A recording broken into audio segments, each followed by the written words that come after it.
প্রিয় স্টুডেন্টস, তোমরা যারা 2022 সালে উচ্চ মাধ্যমিক পরীক্ষা দিচ্ছ, তোমাদের সংশোধিত সিলেবাসের উপরে আজকে প্রাকৃতিক ভূগোলের সম্পূর্ণ সাজেশানটা আমি দেব। এই সাজেশানটা দেখার আগে তোমরা দেখে নাও যে 2022 সালে তোমাদের কোন কোন অধ্যায়ে পরীক্ষা হবে এবং কোন কোন অধ্যায় সিলেবাস থেকে বাদ দিয়ে দেওয়া হয়েছে, সেটা আমি শর্টকাটে বলে দিচ্ছি। তোমাদের প্রথম অধ্যায় থেকে 3টে পার্ট ছিল, তার মধ্যে প্রথম 2টো পার্ট তোমাদের পরীক্ষা হবে, 3 নম্বর পার্টটা সিলেবাস থেকে বাদ দিয়ে দেওয়া হয়েছে। 2 নম্বর অধ্যায়, 3 নম্বর অধ্যায় সিলেবাস থেকে সম্পূর্ণ বাদ দিয়ে দেওয়া রয়েছে এবং 4 নম্বর, 5 নম্বর, 6 নম্বর অধ্যায়টা তোমাদের পরীক্ষা 2022 সালে হবে এবং 7 নম্বর অধ্যায়টা সিলেবাস থেকে বাদ দিয়ে দেওয়া হয়েছে। তাহলে তোমরা দেখো, প্রথম অধ্যায় থেকে তোমাদের একটা বড় প্রশ্ন লিখতে হবে।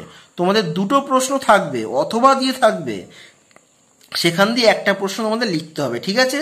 তাহলে এই প্রথম অধ্যায় থেকে এমসিকিউ প্রশ্ন তোমাদের 3টে থাকবে, এসএকিউ প্রশ্ন 2টো থাকবে আর একটা বড় প্রশ্ন থাকবে। তার জন্য কোন কোন প্রশ্নগুলো তোমরা পড়বে দেখে নাও।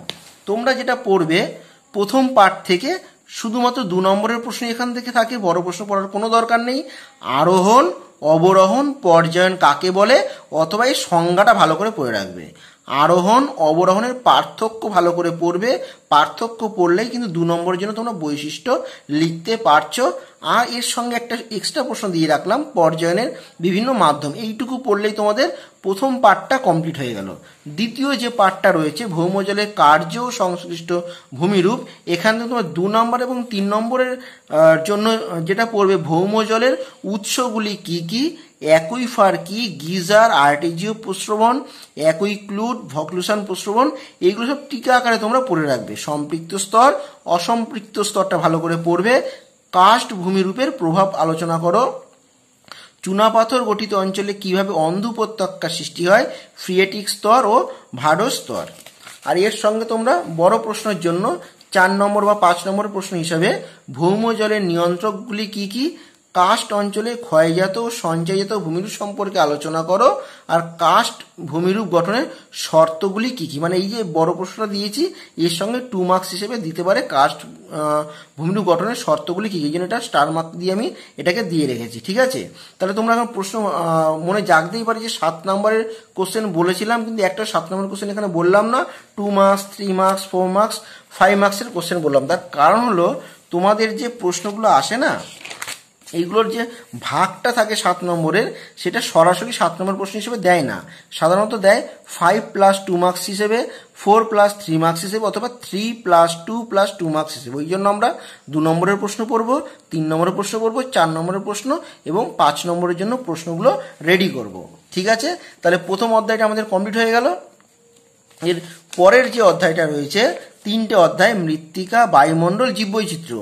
এখান থেকে তোমাদের আবার একটা বড় প্রশ্ন থাকবে, অর্থাৎ 2টো থাকবে অথবা দিয়ে যে কোনো একটা তোমাদের লিখতেই হবে, ঠিক আছে? তাই মৃত্তিকা থেকে আবার এমসিকিউ প্রশ্ন 3টে থাকবে, এসএকিউ প্রশ্ন 2টো থাকবে। বায়ুমণ্ডল থেকে এমসিকিউ 4টে, এসএকিউ 3টে।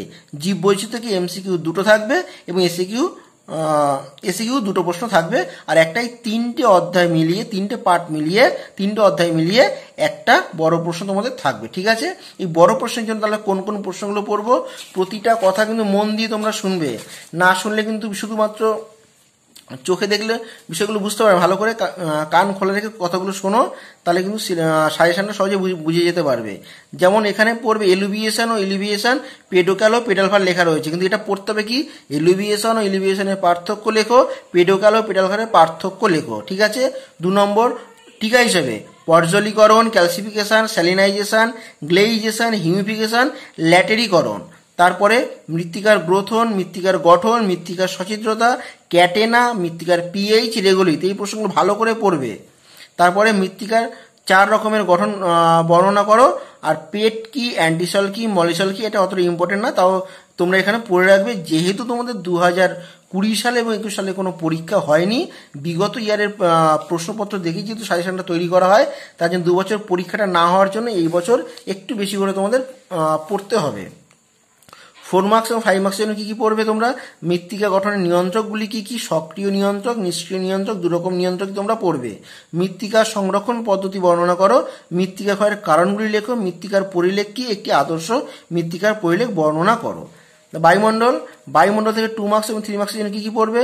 ঘূর্ণবাদ ও প্রতিভ ঘূর্ণবাদ, স্টার মার্ক দেখো করা আছে, যেগুলো স্টার মার্ক করা এগুলো অতি অবশ্যই খুব ভালো করে পড়বে। উষ্ণ ও শীতল সীমান্তের পার্থক্য, তাহলে ঘূর্ণবাদ প্রতিভ ঘূর্ণবাদের পার্থক্য, উষ্ণ ও শীতল সীমান্তের পার্থক্য। তারপর টর্নেডো, সাইক্লোন, হ্যারিকেন, টাইফুন, অন্তর ধৃতি সীমান্ত, ঘূর্ণবাতের চক্ষু, এলনিনো, লানিনা, ওয়াকার সার্কুলেশন, ভালো করে পড়বে। এরপরে 4 মার্কস এবং 5 মার্কসের জন্য তোমরা যেটা পড়বে ক্রান্তীয় নাতিশীতোষ্ণ ঘূর্ণবাদের পার্থক্য, এটা খুব ইম্পর্টেন্ট একটা প্রশ্ন। তারপরে নাতিশীতোষ্ণ ঘূর্ণবাদ সৃষ্টির কারণ ও পর্যায় লেখো, ত্রিকোষীয় মডেলটি ব্যাখ্যা করো, জেট স্ট্রিম কি, এর বৈশিষ্ট্য ও জীবনচক্র আলোচনা করো, মৌসুমী বায়ু ও এল নিনো সম্পর্কে, এটা আমি এক্সট্রা হিসেবে তোমাদের দিয়ে রাখলাম, এটা তোমরা পড়ে রাখবে।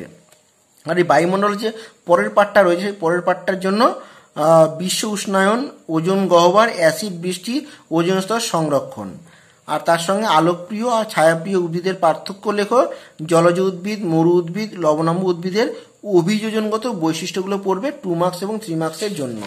আর 4 মার্কস এবং 5 মার্কসের জন্য যেটা পড়বে সেটা হলো ওজোন স্তর ক্ষয়ের কারণ ও প্রভাব আলোচনা করো, তখন স্টার মার্ক করা রয়েছে। গ্রিন হাউস গ্যাস কি, এর প্রভাব আলোচনা করো, বিশ্ব উষ্ণায়নের কারণ ও ফলাফল আলোচনা করো, আর মৌসুমী জলবায়ু, ভূমধ্যসাগরীয় জলবায়ু আর নিরক্ষীয় জলবায়ুর অবস্থান ও বৈশিষ্ট্য আলোচনা করো। আর লাস্ট যে চ্যাপ্টারটা রয়েছে জীববৈচিত্র্য, প্রথম এখান দিয়ে 2 মার্কসের জন্য পড়বে জীববৈচিত্র্য কি, প্রজাতি বৈচিত্র্য কি, গামা বৈচিত্র্য কি, আলফা বৈচিত্র্য কি, জীববৈচিত্র্য হটস্পট কি, ডেটা বুক কি, ইনসিটু ও এক্সিটু সংরক্ষণ কি। তারপরে 4 মার্কস, 5 মার্কস এবং 3 মার্কসের জন্য জীববৈচিত্র্য ধ্বংসের কারণগুলি আলোচনা করো, জীববৈচিত্র্যের প্রকারভেদ আলোচনা করো, জীববৈচিত্র্যের সংরক্ষণের বিভিন্ন কৌশলগুলি আলোচনা করো। এগুলোই পড়লে তোমরা এখান দিয়ে 2টো প্রশ্ন কমন পেয়ে যাবে। তাহলে তোমাদের 7 নম্বরের মোট 5টা প্রশ্ন যে লিখতে হয়, তার মধ্যে প্রাকৃতিক ভূগোল থেকে 2টো লিখতে হয়, আমি সেটা বলে দিলাম। 2টোর মধ্যে তাও বললাম যে প্রথম অধ্যায় থেকে থাকবে একটা, এবং তোমাদের মৃত্তিকা, বায়ুমণ্ডল, জীববৈচিত্র্য থেকে আসবে একটা। এখানে তাহলে 2টো প্রশ্ন থাকছে, আর বাকি যে 3টে 7 নম্বর প্রশ্ন লিখতে হবে সেটা তোমার আঞ্চলিক ভূগোল থেকে থাকবে, যার আমি এর পরবর্তী ভিডিওতে সেই আঞ্চলিক ভূগোলের সাজেশনটাও তোমাদের দিয়ে দেবো। ঠিক আছে, তাহলে সমস্ত বিষয়টা আমি ভালো করে বুঝিয়ে দিলাম।